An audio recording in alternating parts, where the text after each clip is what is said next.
Bonjour Frédéric, Bonjour. on commence par quoi? Le titre général de la presse pourrait être ce matin de l'impuissance en politique, parce qu'il y a beaucoup d'articles sur des histoires très différentes où la puissance publique semble inefficace et depuis longtemps. Je commence par une vidéo qui tourne beaucoup sur Internet, plusieurs médias en parlent, vous allez voir pêle-mêle. L'Express, le journal suisse, Le Temps, le Télégramme de Brest, etc. Il s'agit d'un imam, ça se passe à Brest donc.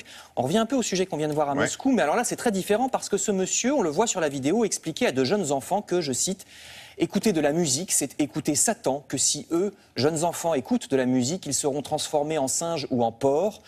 La vidéo est impressionnante, il fait répéter aux enfants, il leur fait promettre qu'ils effaceront la musique qu'ils peuvent avoir autour d'eux et qu'ils mettront à la place des versets du Coran. C'est pas un canular, il s'agit bien d'un imam qui exerce en ce moment en Bretagne, même si la date de la vidéo n'est pas précisée. Ce sont des vidéos qu'il diffuse lui-même sur le net. Et les journaux donc ont demandé aux autorités locales pourquoi elles laissent faire. Eh bien, parce qu'il n'y a pas de plainte, répond la mairie de Brest. Par conséquent, pas de condamnation. Les propos sont tenus dans un lieu privé où la loi ne s'applique pas. Cette impuissance des pouvoirs publics est même théorisé ce matin dans Le Point, précisément à propos de l'islam. Un philosophe nommé Pierre Manant déclare, je cite, « Il faut un compromis avec les musulmans car la laïcité est trop autoritaire. La France, je cite, doit accepter franchement les mœurs des musulmans. » Alors je ne sais pas de quels musulmans il parle, ce n'est pas tous les musulmans, je suppose.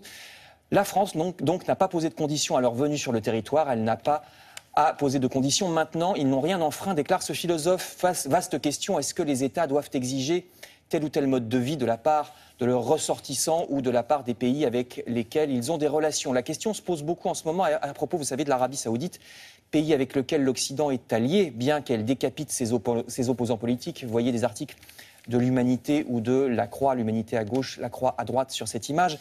C'est toujours la même question, est-ce que tolérer ces agissements de l'Arabie Saoudite est de l'impuissance ou bien du réalisme? Est-ce qu'on obtient de meilleurs résultats en discutant avec les pays infréquentables ou bien en les rejetant? Point de vue dans l'Humanité et dans La Croix donc.